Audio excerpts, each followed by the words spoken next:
ഈ UDF ഗവൺമെന്റിന്റെ ആദ്യ ബജറ്റിൽ ഒരു പ്രഖ്യാപനമുണ്ടായി.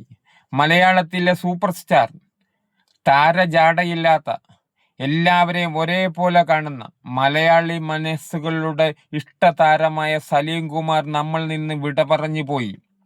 അദ്ദേഹത്തിന് ഒരു സ്മാരകം പണിയുന്നു. അതിന് 1 കോടി രൂപ ബജറ്റിൽ വകയിരുത്തി നമ്മുടെ VD സതീശൻ എന്ന അതിശക്തനായ മുഖ്യമന്ത്രി അദ്ദേഹത്തെ ആക്ഷേപിച്ച് വീഡിയോകൾ ഇറക്കുന്നു. എന്താണ്, കഷ്ടമായി പോയി. ആ വലിയ കലാകാരന് വേണ്ടി ഒരു സ്മാരകം പണിയുമ്പോൾ എന്തിനാണ് ഇത്ര ഇത്?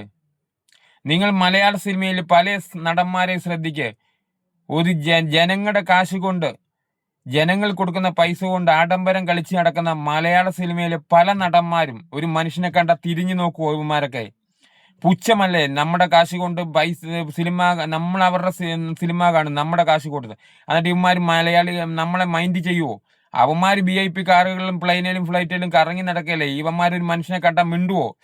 അതിൽ നിന്ന് വ്യത്യസ്തനായ 2 പേരാണ് നമ്മുടെ മലയാള സിനിമയിൽ ഇന്ന് വരെ ഉള്ളത്. അത് സലീം കുമാറാ ഒന്ന് കലാഭവൻ മണിയാ. ഇവരെല്ലാം ജനങ്ങളുടെ മനസ്സിലുണ്ട്.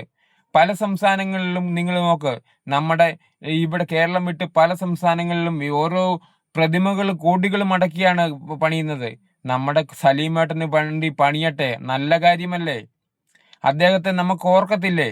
അയാൾ എല്ലാവർക്കും എല്ലാവരും ഇഷ്ടപ്പെടുന്ന ഒരു മനുഷ്യനാണ്.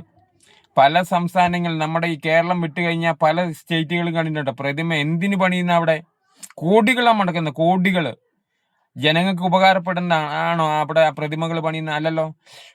നമ്മുടെ മലയാളികളുടെ ഇഷ്ടതാരമായ സലീം കുമാറിന് വേണ്ടി ആ സ്മാരകം പണിയട്ടെ, നല്ല കാര്യമല്ലേ? എന്തിന് പുച്ഛിക്കുന്നു? അതിനെ സപ്പോർട്ട് ചെയ്യുക ദയവ് ചെയ്ത്.